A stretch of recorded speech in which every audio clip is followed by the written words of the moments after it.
Malam itu Desa Sukamulyo terbungkus dalam kesunyian yang pekat.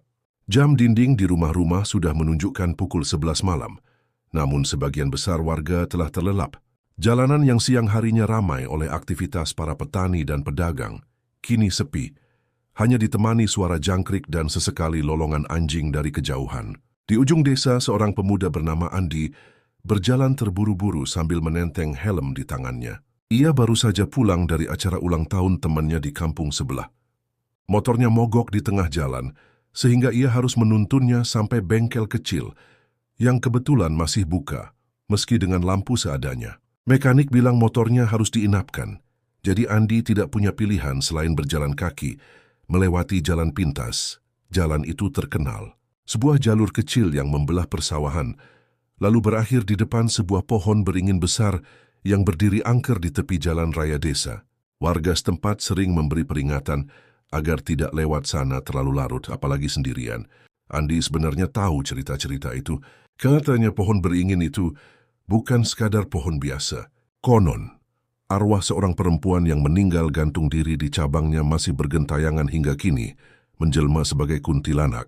Banyak orang mengaku mendengar suara tawa perempuan di sekitar pohon itu. Ada juga yang melihat rambut panjang menjuntai dari atas cabang.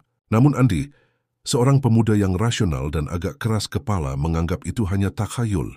Ia beberapa kali melewati jalan itu malam-malam dan tidak pernah melihat apa-apa. Baginya, pohon beringin itu hanyalah pohon besar yang kebetulan tumbuh di tempat sepi. Dengan langkah cepat ia melangkah di jalan setapak, cahaya bulan separuh menggantung di langit, memberikan sedikit penerangan selain lampu ponselnya. Angin malam berhembus pelan, membuat daun padi bergoyang seperti ombak kecil.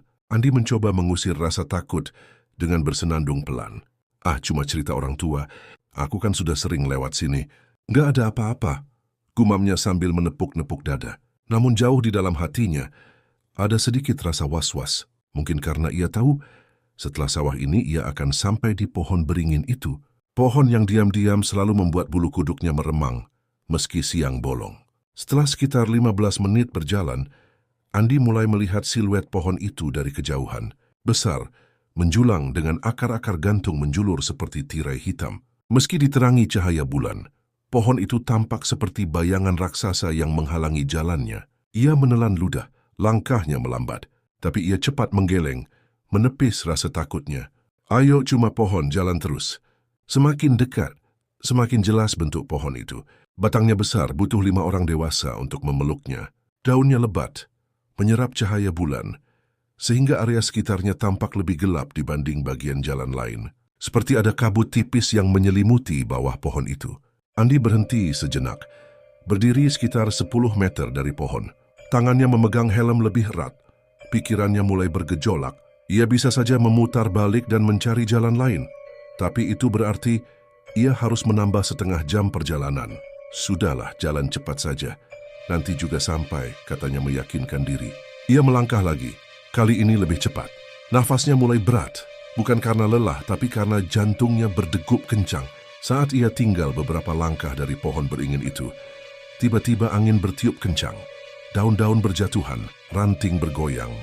Bau wangi samar tercium, wangi yang asing, bukan wangi bunga liar di sawah. Andi mengernyit, mengendus pelan. Wangi melati, pisiknya. Hidungnya memang mengenali aroma itu. Harum lembut tapi menusuk di malam sunyi. Anehnya wangi itu muncul begitu saja. Padahal tidak ada pohon melati di sekitar sana. Bulu kuduk Andi berdiri. Ingatannya langsung melayang ke cerita-cerita orang tua. Jika di malam hari mencium wangi melati di tempat sepi, itu tanda ada kuntilanak. Andi berhenti, menatap pohon beringin yang kini tampak semakin menyeramkan. Ranting-rantingnya seperti tangan yang ingin meraih. Daun-daunnya bergoyang meski angin sudah reda. Ia menghela napas panjang, mencoba menenangkan diri. Jangan takut, cuma kebetulan. Jangan percaya omongan orang. Tapi langkahnya semakin pelan, seperti ada beban di kakinya. Tiba-tiba suara itu terdengar. Hihihihihi. Tawa perempuan lirih melengking datang entah dari mana. Andi terhenti. Jantungnya serasa berhenti berdetak. Matanya membelalak. Telinganya berusaha memastikan arah suara itu. Hihihihihi. Kali ini lebih jelas. Dari arah pohon beringin, dari atas. Andi menengadah perlahan. Dan di sana di antara dahan gelap yang menjuntai, ia melihat sesuatu. Rambut panjang hitam tergerai, menjuntai dari cabang. Rambut itu bergoyang ditiup angin. Meski seluruh pohon tampak diam, Andi tersentak mundur. Astagfirullah, bisiknya. Tangannya gemetar, ponselnya hampir terjatuh. Cahaya lampu kecil ponselnya menyorot cabang itu.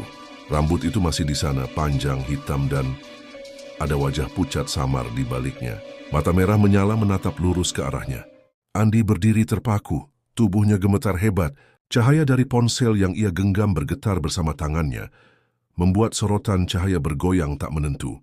Rambut hitam panjang itu jelas terlihat menjuntai dari cabang pohon beringin. Semakin ia menatap, semakin ia yakin ada sesuatu yang bersembunyi di balik lebatnya daun dan akar gantung. Matanya tak bisa lepas dari sorot merah samar yang terlihat di balik rambut itu. 2 titik merah menyala, seperti bara api di tengah kegelapan. Suara itu kembali terdengar. Hi hi hi hi hi hi hi. Tawa melengking lebih panjang dari sebelumnya. Suara perempuan, tapi ada kepalsuan menyeramkan di dalamnya, seperti suara yang berasal dari perut kosong, bukan dari manusia. Andi menelan ludah. Tangannya semakin erat menggenggam helm yang sedari tadi ia tenteng, seolah helm itu bisa menjadi senjata. Tidak, ini tidak nyata. Aku cuma lelah, bisiknya berusaha menipu dirinya sendiri. Namun tubuhnya tahu, apa yang ia lihat benar-benar ada. Andi mundur beberapa langkah, matanya tetap menatap ke atas. Tapi semakin ia mundur, semakin rambut itu tampak panjang, menjuntai semakin rendah seperti mendekati tanah. Tiba-tiba angin berhenti, sunyi. Hanya suara detak jantung Andi yang berdentum di telinganya. Dan dalam keheningan itu terdengar suara lain. Bukan tawa, bukan bisikan, melainkan suara tangisan. Tangis lirih perempuan terdengar patah hati, seperti seseorang yang sedang meratapi nasib. Suaranya datang dari cabang pohon, tepat dari arah rambut itu. Andi merinding hebat. Rambut di tengkuknya berdiri, seolah ada yang mengusapnya dari belakang. Ia melangkah lebih cepat, ingin segera melewati pohon itu. Namun baru beberapa langkah, suara tangisan itu berubah. Tangisan lirih berganti dengan suara tertawa lagi. Kali ini lebih keras, lebih panjang. Hihihihihihihihihihi. Tawa itu menggema, membuat daun-daun bergoyang hebat seolah badai melanda. Rambut panjang itu terayun-ayun, lalu menghilang begitu saja. Cahaya ponsel Andi kini hanya menyorot dahan kosong. Tidak ada rambut, tidak ada mata merah, hanya cabang-cabang gelap yang bergerak pelan. Andi terpaku. Dadanya naik turun, keringat dingin mengucur deras. Ia hampir percaya ia hanya berhalusinasi, tapi aroma wangi melati yang semakin menusuk hidungnya berkata sebaliknya. Ia mempercepat langkah, melewati bawah pohon beringin, jantungnya seperti mau pecah. Saat ia berada tepat di bawah cabang terbesar, sesuatu jatuh menimpa pundaknya. Duk! Andi menjerit kecil, hampir menjatuhkan ponselnya. Ia menoleh cepat dan melihat sesuatu di bahunya.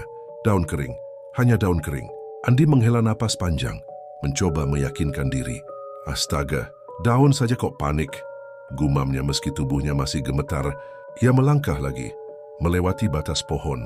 Tinggal beberapa meter lagi ia bisa meninggalkan beringin itu. Namun tepat saat ia sampai di sisi lain jalan, suara itu terdengar jelas dari belakang. Suara perempuan parau tapi penuh ejekan. Andi! Andi membeku, seluruh tubuhnya kaku, telinganya panas. Suara itu jelas menyebut namanya. Ia tidak pernah memberitahu siapapun bahwa ia akan lewat jalan itu malam ini. Tidak ada yang bisa tahu. Tidak mungkin ada orang lain di sana. Andi! Suara itu lebih dekat, seperti berada tepat di belakang telinganya. Andi ingin berlari, tapi kakinya berat. Ia ingin menoleh, tapi hatinya menjerit jangan. Dalam kebingungan itu, ia melakukan hal satu-satunya yang terpikirkan. Ia meremas helm di tangannya dan berlari sekuat tenaga meninggalkan pohon beringin itu. Langkahnya kacau, napasnya memburu. Ponselnya hampir terjatuh beberapa kali, tapi ia terus berlari tanpa menoleh sedikit pun. Namun semakin jauh ia berlari, suara tawa itu tetap mengikuti. Hihihihihihi. Tawa itu tidak lagi datang dari satu arah, seolah mengelilingi telinganya. Dari kanan, kiri, depan, belakang. Seperti ada banyak sosok yang menertawakannya sekaligus. Andi berlari sampai kakinya terasa mau patah. Dadanya perih, napasnya membakar tenggorokan. Namun suara tawa itu tidak berhenti, malah semakin keras. Hai, hai, hai, hai, hani, hai. Sampai akhirnya ia terjatuh, Kakinya terantuk batu, tubuhnya terjerembab ke tanah, ponsel dan helmnya terlepas, terlempar ke samping. Dengan tangan gemetar ia meraba tanah, mencari ponselnya. Jantungnya berdetak cepat, matanya mencari cahaya kecil itu. Dan saat ia meraih ponsel, cahaya dari layarnya menyorot sesuatu. Sepasang kaki pucat telanjang berdiri tepat di depannya. Cahaya ponsel Andi bergetar di tangannya yang gemetar. Layar yang pecah sedikit tidak mampu menutupi kenyataan di depannya. Sepasang kaki pucat, kotor, penuh tanah, berdiri hanya beberapa sentimeter dari wajahnya. Kakinya kecil, kurus, tulang-tulangnya menonjol. Kuku-kuku jari kakinya panjang, hitam, dan melengkung seperti cakar. Andi menahan napas. Seluruh tubuhnya membeku seolah darahnya berhenti mengalir. Perlahan matanya terangkat ke atas, mengikuti bentuk tubuh itu. Dari kaki pucat ke betis ke gaun putih lusuh yang kotor, dipenuhi bercak tanah dan noda coklat tua yang mirip darah kering. Gaun itu robek-robek, ujungnya menyeret tanah. Rambut hitam panjang menutupi wajahnya, menjuntai ke depan. Wangi melati semakin menusuk, bercampur dengan aroma busuk yang menusuk hidung. Membuat Andi hampir muntah. Ia menahan diri untuk tidak menatap wajah itu.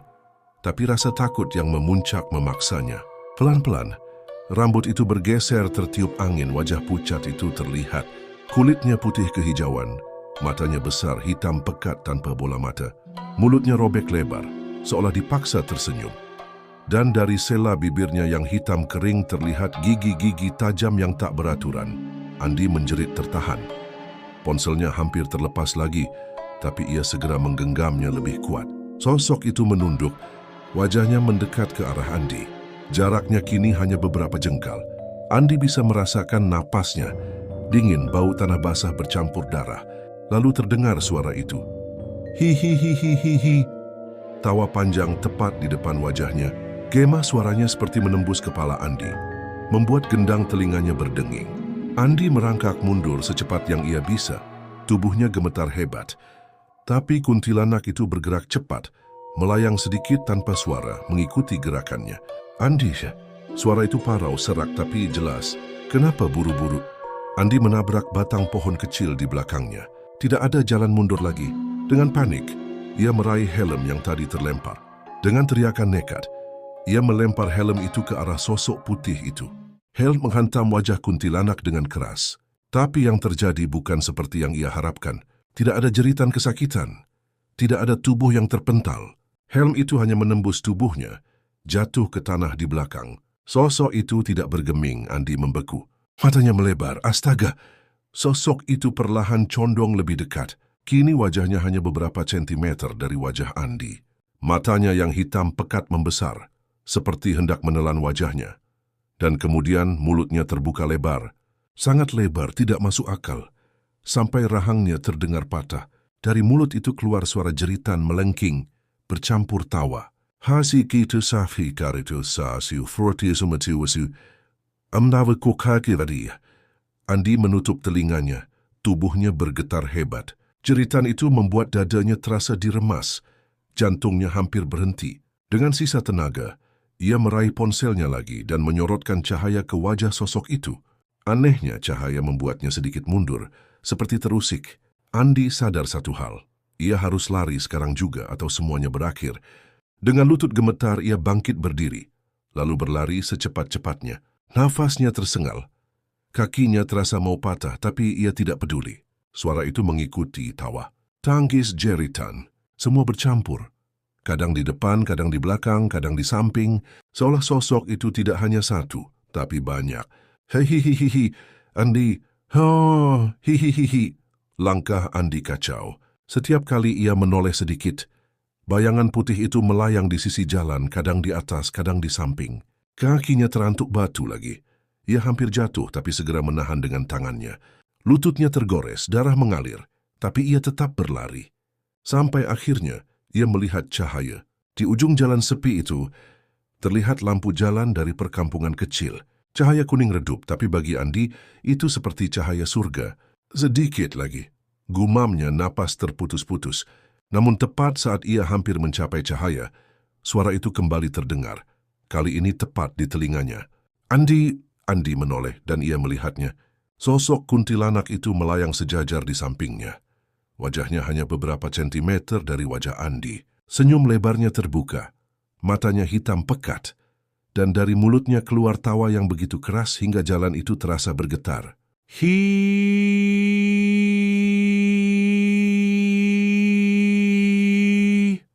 Andi berteriak sekencang-kencangnya, berlari dengan tenaga terakhir. Ia menerobos cahaya lampu jalan itu, berharap sosok itu akan berhenti. Dan benar. Sesaat setelah ia melewati batas cahaya, suara itu lenyap. Hening, tidak ada tawa, tidak ada jeritan, hanya napasnya sendiri yang tersengal. Andi menoleh ke belakang. Jalan gelap itu sunyi. Pohon beringin masih terlihat samar, tapi tidak ada sosok putih, tidak ada suara. Ia terduduk di tanah, tubuhnya lemas, napasnya tak terkendali. Air matanya menetes tanpa sadar. Namun sebelum ia bisa merasa lega, tiba-tiba ponselnya bergetar di tangan. Layar yang retak menyala, menampilkan notifikasi, satu pesan masuk. Andi menatap layar itu dengan mata melebar. Pesannya hanya satu kalimat. "Kamu tidak boleh pulang, Andi. Aku masih ingin bermain." Andi duduk terengah-engah di bawah lampu jalan yang redup. Tubuhnya lemas, keringat bercucuran, dan lututnya perih penuh darah karena jatuh saat berlari tadi. Nafasnya tersengal, seolah paru-parunya terbakar. Namun yang membuat jantungnya hampir berhenti adalah ponsel di tangannya.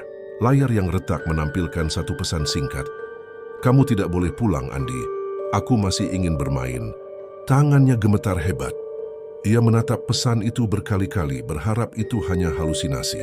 Tapi huruf-huruf itu jelas terpampang, nyata bukan ilusi. Dengan panik, Andi segera membuka aplikasi pesan. Ia ingin menghapusnya. Seolah jika pesan itu hilang, semua kejadian barusan akan ikut lenyap. Namun setiap kali ia menekan tombol hapus, layar berkedip sebentar. Lalu pesan itu muncul lagi. Sama persis, tidak berkurang, tidak berubah. Ia mencoba menekan tombol daya, mematikan ponsel. Layar menjadi hitam. Ia menghela napas lega sebentar. Tapi hanya beberapa detik kemudian, layar itu menyala kembali dengan sendirinya. Pesan yang sama terpampang, kini dengan tambahan satu baris. "Aku di belakangmu, Andi." Andi langsung melompat berdiri, menoleh cepat ke belakang. Tidak ada siapa-siapa. Hanya jalan sepi, pohon-pohon yang bergoyang pelan dan kegelapan yang pekat. Namun wangi melati itu kembali menusuk. Lebih tajam, lebih kuat dari sebelumnya. Angin seolah berhenti berhembus, membuat dunia hening. Andi menelan ludah. Tangannya menggenggam erat ponsel, seolah itu satu-satunya pelindung.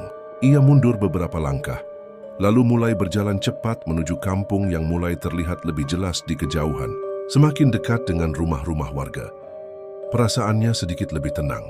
Ia bisa melihat lampu-lampu rumah, mendengar gonggongan anjing dari kejauhan, kehidupan sesuatu yang nyata. Namun setiap beberapa langkah, ponselnya bergetar lagi. Pesan demi pesan masuk, semua dari nomor yang tidak dikenal. "Jangan tinggalkan aku. Aku sudah lama menunggumu. Kalau kamu pulang, aku ikut." Hihihihihihi. Andi hampir membuang ponselnya ke tanah. Tapi ia tahu itu bodoh. Ponsel satu-satunya alat penerang di jalan itu. Dengan wajah pucat, ia tetap menggenggamnya sambil berjalan cepat. Saat ia melewati batas pertama kampung, anjing-anjing tiba-tiba menggonggong keras. Gonggongan serentak, panik, seperti melihat sesuatu yang tidak terlihat oleh mata manusia. Andi menoleh sekilas. Di ujung jalan gelap tadi, tepat di bawah pohon beringin, ia melihat sosok putih berdiri kaku. Kuntilanak itu masih di sana, meski jaraknya cukup jauh. Rambutnya tergerai panjang, tubuhnya pucat, matanya hitam pekat meski jarak memisahkan, dan meski jauh, Andi bisa mendengar suara tawanya, samar tapi jelas. Hihihihihihi. Andi langsung berlari, menembus jalan kampung, meninggalkan suara itu sejauh mungkin. Sesampainya di rumah, Andi langsung mengunci pintu, menutup semua jendela, dan membanting tubuhnya ke sofa. Nafasnya masih belum teratur, tubuhnya masih gemetar. Ayah dan ibunya tidak ada di rumah malam itu. Mereka sedang menghadiri acara keluarga di luar kota. Ia bersyukur, sekaligus takut. Bersyukur karena orang tuanya tidak ikut melihat teror barusan. Tapi takut karena ia sendirian menghadapi semua ini. Ia menyalakan semua lampu rumah, ruang tamu, dapur, kamar tidur, bahkan kamar mandi. Tidak ada sudut gelap yang ia biarkan. Dengan sisa keberanian, ia membuka ponselnya lagi. Ia berharap pesan itu sudah hilang, namun kenyataan lebih mengerikan. Kotak masuknya kini penuh. Puluhan bahkan ratusan pesan masuk, semua dari nomor tak dikenal. Aku di sini. Aku di luar jendela. Kenapa menyalakan lampu? Aku tetap bisa melihatmu. Andi, lihat aku. Andi menutup ponsel dengan kasar, melemparkannya ke meja. Ia menarik napas panjang, mencoba menenangkan diri. Aku aman, aku sudah di rumah. Ini cuma mimpi buruk. Besok pagi semuanya normal. Bisiknya meyakinkan diri sendiri. Ia mencoba menutup mata sebentar di sofa, tapi gonggongan anjing dari luar rumah membuatnya sulit tidur. Gonggongan itu semakin keras, seolah ada sesuatu yang mengelilingi rumahnya. Dan di sela gonggongan itu, ia mendengar suara lain, ketukan pelan di jendela. Tok, tok, tok. Andi membuka mata, tubuhnya kaku. Ia menoleh pelan ke arah jendela ruang tamu. Dari balik tirai tipis, terlihat bayangan tinggi dengan rambut panjang, berdiri diam. Ketukan itu terdengar lagi, lebih keras.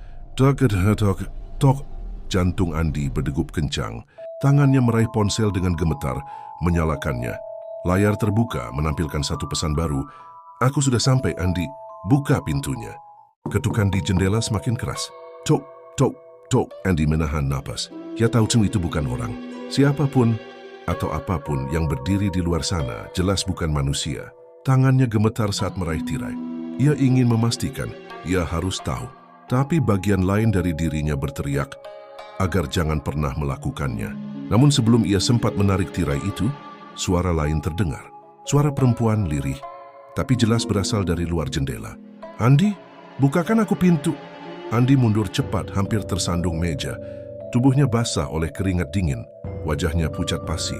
Ia berlari ke kamar, mengunci pintu sekuat tenaga, lalu meringkuk di sudut ranjang. Namun ketukan itu tidak berhenti. Kini terdengar dari jendela kamarnya. Tak, tak, tak. Napas Andi memburu. Ia menutup telinga dengan bantal, berusaha mengabaikan suara itu. Tapi suara lain muncul, lebih menyeramkan. Tawa. Hihihihihihi. Tawa melengking tepat di luar jendela kamarnya, disusul suara kuku panjang yang menggaruk kaca jendela. Srit, srit, srit. Andi tidak tahan lagi. Dengan tangan gemetar ia meraih ponselnya. Layar langsung menyala, menampilkan notifikasi baru. Kalau tidak dibuka, aku akan masuk sendiri. Pesan itu membuat jantung Andi seakan berhenti. Ia menatap layar ponsel, lalu menoleh ke jendela. Pelan-pelan tirai bergerak. Bukan karena angin, semua jendela tertutup rapat. Tirai itu bergerak sendiri, terangkat sedikit. Seperti ada tangan tak terlihat yang mengintip dari luar. Andi berteriak, lalu melempar ponsel ke ranjang. Ia meraih kursi di dekat meja belajar, menahannya di depan pintu kamar agar lebih kuat terkunci. Namun tiba-tiba semua lampu rumah padam, gelap total. Andi hanya bisa mendengar suara napasnya sendiri. Suara gonggongan anjing dari luar mendadak berhenti, diganti dengan kesunyian mencekam. Lalu tuh suara langkah pelan berat menyeret. Bukan di luar tapi di dalam rumahnya. Glek. Andi menelan ludah, tubuhnya membeku. Langkah itu semakin dekat. Dari ruang tamu ke lorong, lalu berhenti tepat di depan pintu kamarnya. Andi, suara itu terdengar jelas. Suara perempuan parau tapi penuh nada menggoda. Aku sudah masuk. Andi memejamkan mata berharap ini hanya mimpi. Tapi suara itu nyata, langkah itu nyata. Tiba-tiba, kursi yang ia taruh di depan pintu bergeser sendiri. Perlahan, sangat pelan. Krik! Andi hampir pingsan ketakutan. Ia meraih ponselnya lagi, menyalakan senter.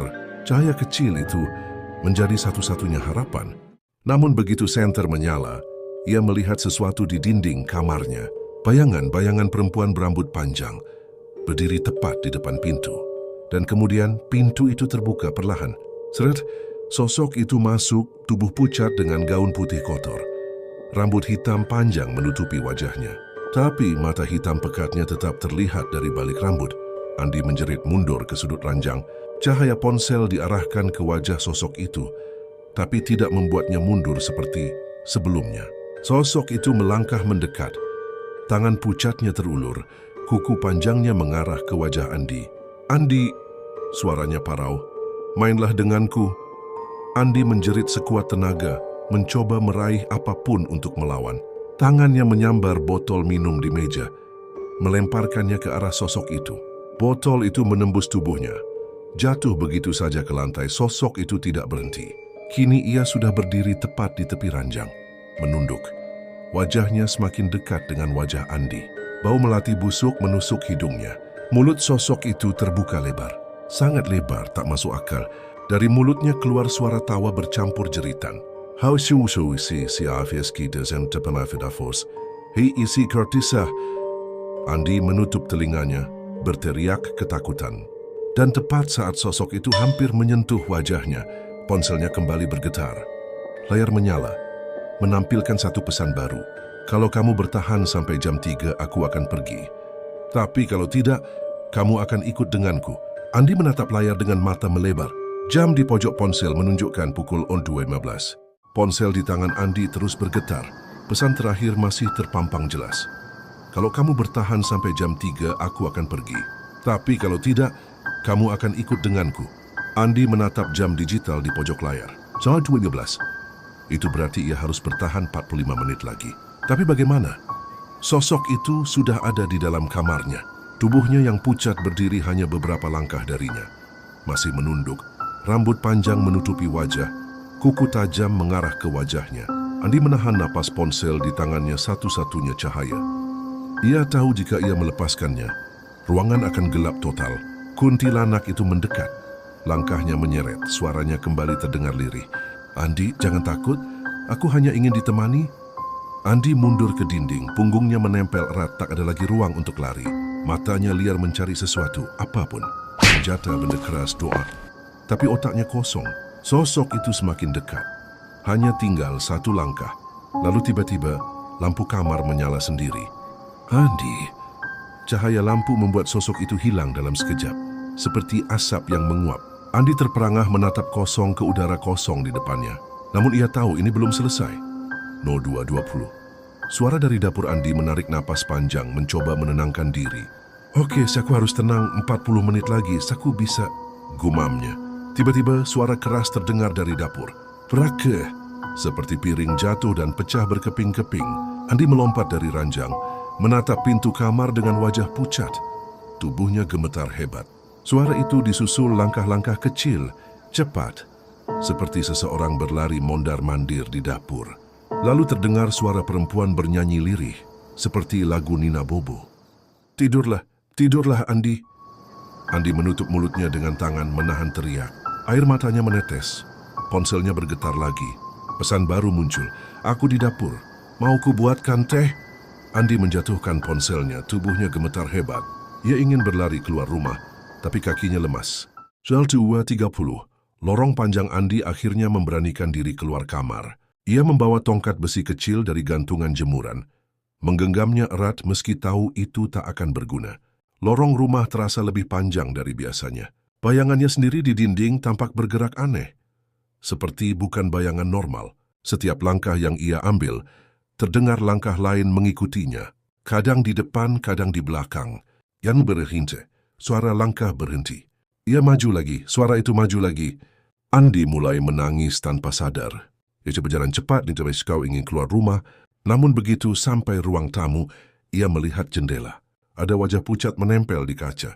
Rambut panjang menutupi sebagian, tapi senyum lebarnya terlihat jelas. Hehehehe. Andi menjerit mundur ke belakang. Ia berlari ke arah pintu depan, mencoba membuka kunci. Tangannya gemetar, kunci macet seolah ada yang menahannya dari luar. Sementara itu, suara ketukan di jendela semakin keras. Tok, tok, tok, disusul suara tertawa melengking. 40. Cermin Andi berhasil membuka pintu, tapi begitu melangkah keluar ia justru kembali masuk ke ruang tamu. Ia terdiam, napasnya memburu. Apa-apaan ini, aku baru saja keluar, rumahnya seperti berubah. Lorong berulang. Pintu depan selalu mengarah ke dalam lagi. Ia menoleh ke dinding dan menyadari sesuatu. Ada sebuah cermin besar yang biasanya tidak ada di ruang tamu. Cermin tinggi, berbingkai kayu hitam. Dalam pantulan cermin, Andi melihat dirinya sendiri. Tapi di belakang pantulan itu, ada sosok putih berdiri. Tepat di belakangnya, Andi menoleh cepat ke belakang. Tidak ada siapa-siapa. Ia menoleh lagi ke cermin. Sosok itu masih ada. Kali ini lebih dekat, tangannya hampir menyentuh pundak Andi. Andi menjerit, melempar tongkat besi ke arah cermin. Brak! Cermin pecah berkeping-keping.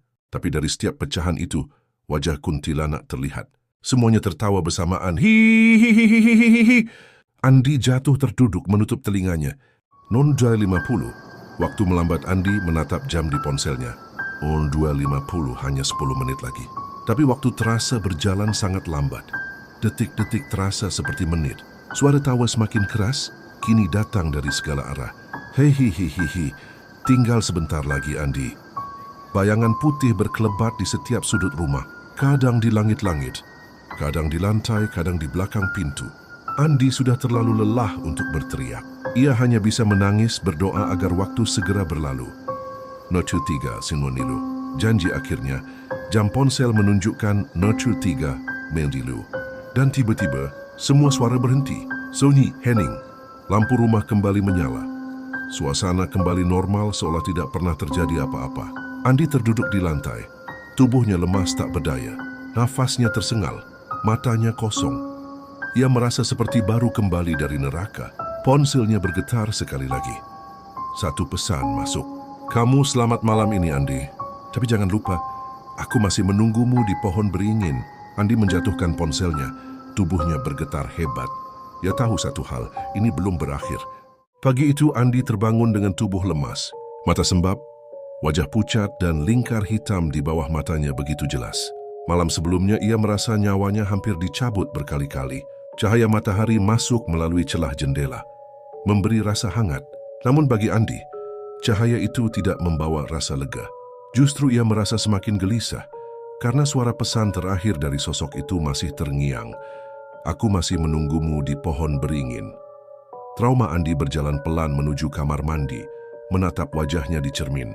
Ia kaget saat melihat ada bekas cakaran tipis di leher dan lengan. Ia tidak ingat pernah melukai dirinya semalam. Ini nyata, bukan mimpi. Gumamnya hampir menangis lagi. Setiap sudut rumah kini terasa menakutkan. Dapur, lorong, bahkan kamarnya sendiri. Semua seperti menyimpan jejak tawa yang menyeramkan. Andi duduk di kursi ruang tamu, memegang kepala. Ia merasa tidak sanggup lagi tinggal di rumah itu. Mencari pertolongan siang harinya, Andi memutuskan menemui sahabatnya, Bima. Bim, gue nggak bisa tidur semalaman. Gue diteror, kata Andi dengan suara bergetar. Bima menatapnya bingung. Teror apa, Andi? Dia kuntilanak itu. Dia beneran ada di rumah gue. Dia muncul di kamar, di dapur, bahkan di cermin. Gue hampir mati, Bim. Bima tertawa kecil meski wajah Andi jelas menunjukkan ketakutan. Andi, mungkin lu kecapean, jangan mikir yang aneh-aneh. Lu butuh liburan, tidur cukup. Andi menggeleng keras. Lo nggak ngerti, Bim. Dia kirim pesan ke HP gue. Nih, lihat. Andi membuka ponselnya, memperlihatkan pesan-pesan semalam. Tapi anehnya, semua pesan itu hilang. Chat kosong, tak ada bukti. Lu yakin nggak lagi halu? Bima mencoba menenangkan. Andi hampir frustasi. Gue nggak gila, Bim. Gue ngeliat dia beneran. Bima menghela napas. Oke, kalau lu serius, ayo kita ke orang pintar aja. Biar lu tenang. Andi menatapnya dengan harapan. Lo serius mau nemenin gue? Iya, malam ini kita ke rumah Pak Karta. Dukun yang biasa orang kampung datangin. Malam kedua. Meski siang terasa lebih aman, Andi tetap dihantui bayangan semalam. Menjelang sore, ia kembali menerima pesan. Andi, jangan bawa orang lain. Aku hanya ingin kamu. Andi gemetar membaca pesan itu. Bagaimana mungkin sosok itu tahu rencananya pergi bersama Bima? Di rumah dukun pukul 8 malam, Andi dan Bima tiba di rumah Pak Karta. Rumah itu sederhana, berbau dupa dan penuh dengan benda-benda ritual. Pak Karta menatap Andi dalam-dalam, matanya tajam. Kamu dari semalam sudah ditempelin makhluk perempuan. Kuat sekali dia, bukan kuntilanak biasa. Andi langsung pucat. Bisa diusir, Pak. Pak Karta menghela napas. Kalau cuma ngusir aku bisa, tapi yang ini beda. Dia terikat denganmu. Bima menelan ludah. Maksudnya apa, Pak? Dia memilih Andi. Dia ingin Andi ikut bersamanya. Pohon beringin itu tempat asalnya, sekaligus tempat dia menunggu. Andi hampir pingsan mendengarnya. Ritual Pak Karta mulai menyiapkan sesajen, membaca mantra dan menyalakan dupa. Asap memenuhi ruangan, membuat suasana semakin mencekam. Tiba-tiba angin kencang berhembus dari jendela, meski semua tertutup rapat. Lilin padam satu persatu. Dari sudut ruangan terdengar suara tawa melengking. Hihihihihihi, Andi... Andi menjerit, tubuhnya menggigil. Bima menatap ke arah suara, tapi tak melihat apa-apa. Pak Karta berteriak, "Kuatkan dirimu, Andi, jangan takut. Dia akan mencoba masuk." Tiba-tiba tubuh Andi terhempas ke belakang, seolah ada kekuatan yang mendorong.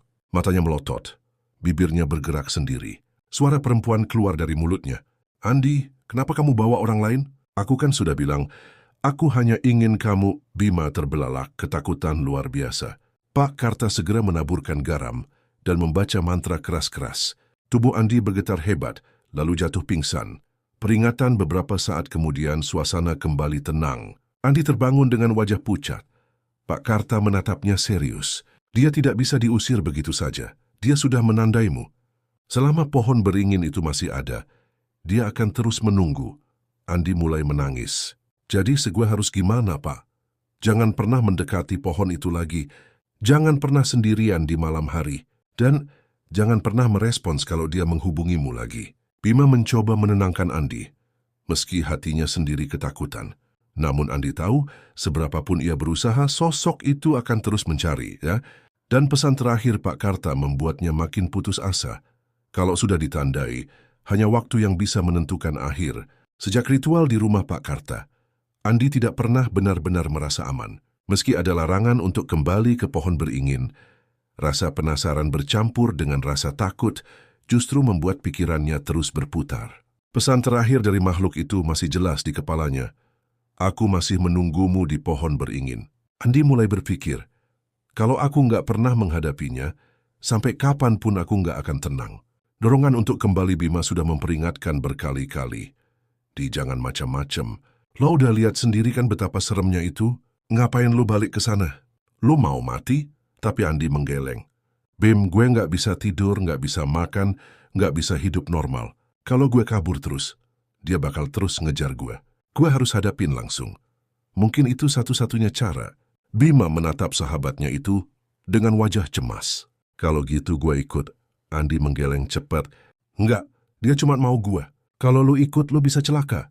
Gue nggak mau lo kenapa-kenapa." Setelah perdebatan panjang, akhirnya Andi berangkat sendiri malam itu. Malam yang dingin jam menunjukkan pukul 11 malam. Udara terasa lebih dingin dari biasanya. Jalan menuju pohon beringin itu gelap, hanya diterangi cahaya bulan separuh. Andi membawa senter kecil dan botol berisi air garam yang diberikan Pak Karta, meski ia ragu apakah benda itu benar-benar bisa melindunginya. Semakin dekat, suara jangkrik dan burung malam berhenti. Hening sunyi, seolah seluruh alam tahu ada sesuatu yang tak boleh diganggu. Andi berdiri tepat di depan pohon beringin tua itu. Batangnya besar, akarnya menjuntai ke tanah, daunnya bergoyang meski angin tak bertiup. Tawa pertama, hi.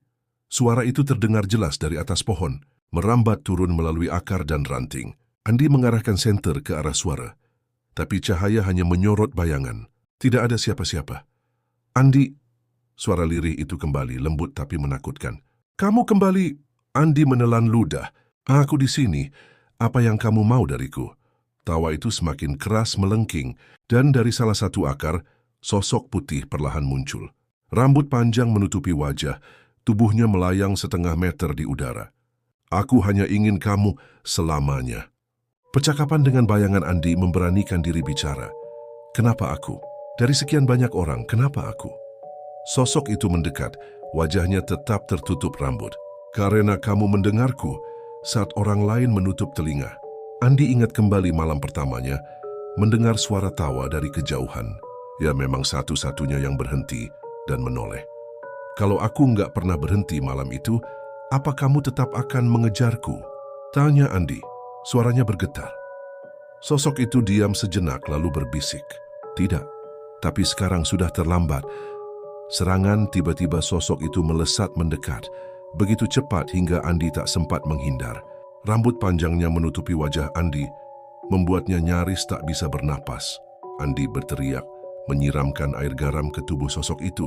Seketika terdengar jeritan melengking, dan sosok itu terhempas mundur. "Arga!" Tubuh putih itu mengepul seperti asap, tapi tak lenyap. Justru semakin besar. Kini menjelma setinggi pohon beringin, wajahnya samar di antara bayangan ranting. Andi terjatuh, tubuhnya gemetar hebat. "Astaga! Apa yang gue lakukan?" Terjebak akar-akar pohon tiba-tiba bergerak menjulur seperti ular, melilit kaki Andi. Ia berusaha melepaskan diri, tapi cengkeramannya terlalu kuat. Senter terlepas dari tangannya, padam seketika. Gelap suara tawa melingkupi seluruh area. Andi, kamu milikku sekarang. Andi menjerit sekuat tenaga meski suaranya seolah teredam. Dalam hati, ia hanya bisa berdoa agar bisa selamat. Cahaya tiba-tiba saat akar hampir menelan tubuhnya. Cahaya terang tiba-tiba muncul dari kejauhan. Bima berlari dengan obor di tangannya, wajahnya penuh panik. Andi terkejut. Bim, gue udah bilang jangan ikut. Bima berteriak, lo pikir gue tega ninggalin lo sendirian? Gue nggak mau lo mati di sini. Obor yang dibawa Bima menyinari akar-akar itu, membuatnya perlahan melepaskan Andi. Sosok putih melengking marah. Suaranya mengguncang malam. Dia bukan milikmu, dia milikku. Mundur Bima menarik Andi bangkit. Cepat, kita harus kabur sekarang. Mereka berdua berlari menjauh dari pohon beringin. Meski tawa itu terus mengikuti, menggema di seluruh jalan. Sampai akhirnya, mereka keluar dari area pohon. Nafas keduanya terengah-engah, tubuh penuh keringat dingin. Andi menatap Bima dengan mata berkaca-kaca. Lo nyelamatin gue, Bim? Bima menghela napas. Jangan pernah balik ke sana lagi, Di. Gue serius. Itu bukan tempat buat manusia. Andi menunduk, tapi hatinya tahu, ini belum selesai. Dari kejauhan suara terakhir malam itu masih terdengar jelas, seolah berbisik langsung ke telinganya. Andi, kamu nggak akan pernah bisa lari. Pagi itu Andi bangun dengan tubuh penuh luka gores. Meski ia tidak ingat kapan mendapatkannya. Semalam ia dan Bima berhasil lari dari pohon beringin, tapi suara tawa itu terus terngiang di telinganya hingga subuh. Ia mencoba meyakinkan dirinya, sekarang pagi itu aman. Kuntilanak hanya keluar malam. Tapi perasaan itu runtuh seketika saat ia melihat pantulan di kaca jendela. Di balik dirinya, ada sosok putih berdiri samar meski jelas cahaya matahari sudah masuk ke kamarnya. Andi telonjak menoleh cepat kosong. Hanya ruangan biasa. Namun pantulan di kaca masih menampakkan sosok itu. Kali ini dengan senyum lebih lebar. Peringatan Pak Karta dengan panik. Andi segera menemui Pak Karta lagi. Pak, kenapa dia muncul siang-siang? Bukannya makhluk kayak gitu cuma keluar malam? Pak Karta menatapnya lama, lalu menghela napas. Kalau makhluk itu sudah melekat pada seseorang, waktu tidak lagi menjadi batas. Dia akan ada kapanpun kamu berada. Andi pucat. Jadi, dia bisa muncul bahkan kalau gue lagi di tempat ramai? Pak Karta mengangguk. Ya, justru itu yang berbahaya. Orang lain mungkin tidak akan melihatnya, tapi kamu akan terus melihat. Sampai akhirnya kamu tidak tahu mana nyata, mana bayangan. Andi hampir menangis mendengarnya. Apa gue akan jadi gila, Pak? Kalau kamu tidak kuat, iya. Tapi kalau kamu tetap bertahan, mungkin ada jalan keluar. Kampus Andi mencoba kembali ke aktivitas normal. Pergi ke kampus bersama Bima. Ia berharap suasana ramai bisa membuatnya merasa aman. Di kelas ia duduk di bangku belakang, berusaha fokus pada dosen yang sedang mengajar. Namun tiba-tiba ia mendengar suara lirih di telinganya. Andi, aku di sini. Ia menoleh ke samping. Kursi sebelahnya kosong. Tapi jelas ia merasakan hembusan nafas dingin. Jantungnya berdegup kencang. Ia menunduk, pura-pura menulis, tapi dari ujung matanya ia melihat sesuatu di bawah meja. Rambut panjang hitam keluar dari kolong, perlahan merayap ke arah kakinya. Andi sontak menjerit dan berdiri, membuat seluruh kelas menatapnya. Kenapa, Di? Tanya dosen dengan wajah kesal. Andi tak bisa menjawab. Matanya masih menatap kolong meja. Rambut itu hilang seolah tidak pernah ada. Bima langsung menghampirinya, menepuk bahunya. Ditarik napas. Enggak ada apa-apa. Andi gemetar hebat. Bim, dia ada di bawah meja barusan. Seluruh kelas jadi ramai, sebagian menertawakan, sebagian berbisik heran. Bima menarik Andi keluar kelas sebelum situasi makin kacau. Di kantin mereka duduk di kantin kampus. Andi masih pucat, tangannya gemetar memegang gelas air. Bim, lo percaya sama gue kan? Gue nggak halu. Gue beneran lihat dia barusan. Bima mengangguk pelan. Gue percaya, Di. Gue juga lihat beberapa hal aneh. Waktu kita di pohon, tapi lo harus lebih kuat. Jangan sampai dia bikin lo kelihatan gila di depan orang lain. Andi mengangguk, tapi matanya terus menoleh ke sekitar. Ia takut kapan saja sosok itu muncul lagi. Dan benar saja. Saat ia menoleh ke arah warung seberang kantin, ia melihat seorang wanita berdiri menatapnya. Pakaian putih lusuh, rambut panjang menutupi wajah. Wanita itu tidak bergerak, hanya berdiri menatap Andi dari jauh. Tak ada orang lain yang menyadarinya. Andi menjatuhkan gelasnya. Air tumpah ke meja. "Di, lo kenapa lagi?" tanya Bima panik. Andi menunjuk ke arah warung. "Bim, dia ada di sana." Bima menoleh. Tidak ada siapa-siapa. Hanya warung kosong. Relatif di jalan mereka memutuskan pulang lebih awal. Namun di sepanjang perjalanan, Andi terus merasa diikuti. Setiap kali ia menoleh ke kaca spion motor Bima, ia melihat sosok putih duduk di jok belakang. Rambutnya berkibar tertiup angin. "Andi, hi. Andi menjerit memeluk pinggang Bima erat-erat. "Bim, dia duduk di belakang lo."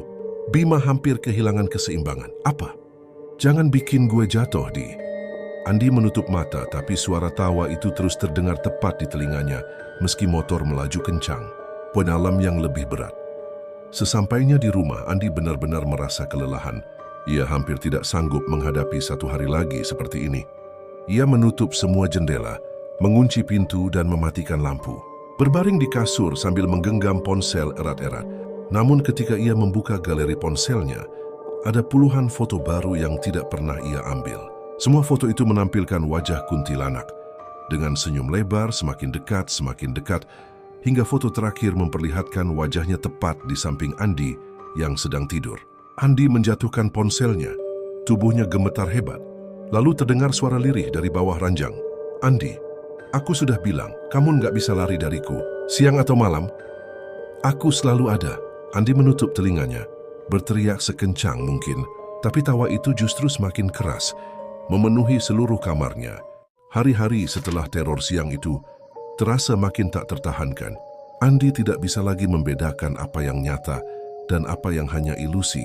Ketika ia bercermin, ia sering melihat wajahnya sendiri berubah menjadi pucat dengan mata hitam pekat. Kadang, bayangan di cermin tersenyum sendiri meski ia tidak sedang tersenyum. Di luar rumah, ia merasa semua orang menatapnya aneh. Bahkan Bima mulai ragu, meski berusaha tetap setia menemani. "Andi, lo harus istirahat. Tidur yang cukup. Jangan terlalu mikirin ini," kata Bima suatu sore. Andi menatapnya dengan mata sayu. "Bim, kalau gue tutup mata, dia ada di mimpi gue. Kalau gue buka mata, dia ada di depan gue. Gue nggak punya tempat buat kabur lagi." Di minimarket sore itu, Andi memutuskan keluar sebentar ke minimarket. Ia berharap keramaian bisa membuat pikirannya lebih tenang. Saat berjalan di lorong rak minuman, ia mendengar suara perempuan tertawa pelan. "Hihihihihi." Ia menoleh. Tidak ada siapapun. Tapi ketika ia membuka pintu kulkas untuk mengambil air, pantulan kaca kulkas menampilkan wajah kuntilanak tersenyum lebar di belakangnya. Andi menjatuhkan botol air menjerit keras. Semua pengunjung minimarket menoleh padanya. Seorang ibu dengan anak kecil langsung menarik anaknya menjauh. "Mas, enggak apa-apa?" tanya kasir dengan wajah khawatir. Andi tak bisa menjawab. Ia berlari keluar begitu saja. Napasnya tersengal, keringat dingin membasahi tubuh. Orang-orang menjauh. Sejak kejadian itu gosip mulai menyebar. Banyak teman kampus menganggap Andi aneh, bahkan gila. Itu si Andi kan? Katanya suka teriak-teriak sendiri." "Iya, kemarin di kelas juga gitu." "Mungkin kesurupan kali ya." Andi mendengar bisik-bisik itu setiap kali ia lewat. Ia semakin tertekan, semakin merasa sendirian. Bima masih mencoba mendampinginya. Tapi jelas terlihat ia pun mulai kewalahan. "Di, lo harus benar-benar serius cari cara. Kalau lo terus kayak gini, orang-orang makin menjauh," kata Bima. Andi hanya menunduk, menangis pelan. "Gue nggak minta digangguin kayak gini, Bim. Gue cuma mau hidup normal.